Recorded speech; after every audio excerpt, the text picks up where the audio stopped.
कहते हैं कि सच बोलो तो प्राण गंवाने पड़ते हैं। मैं भी सच्चाई गागा कर शीश कटाने आया हूं, घायल भारत माता की तस्वीर दिखाने लाया हूं। सभापति महोदय, कौन से भारत को विकसित बनाने की बात कर रहे हैं आप?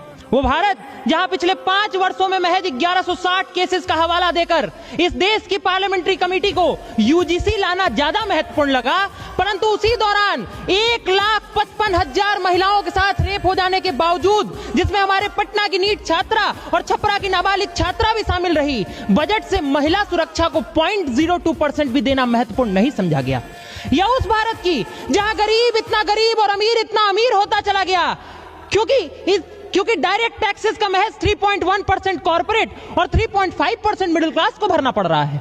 या उस भारत की जिससे एजुकेशन पॉलिसी 2020 ने बजट का 6% मांगा, 6 साल बाद भी हम 2.6% नहीं दे पाए। या उस भारत की जिससे WHO ने कहा बजट का 1% मेंटल हेल्थ ट्रीटमेंट को दे दीजिए, नहीं तो $1 ट्रिलियन के नुकसान की आशंका है। 13,892 स्टूडेंट्स के पिछले साल आत्महत्या कर लेने के बावजूद 0.0009% से देना महत्वपूर्ण नहीं समझा गया।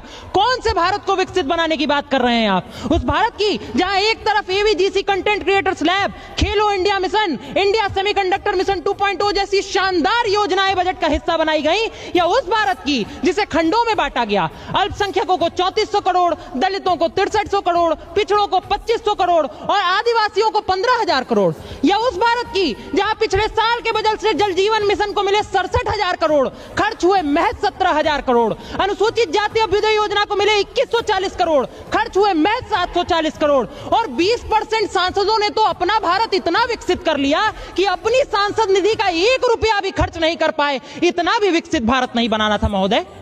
और उसके बाद कहा गया कि बजट का घाटा 4.4% हो गया है।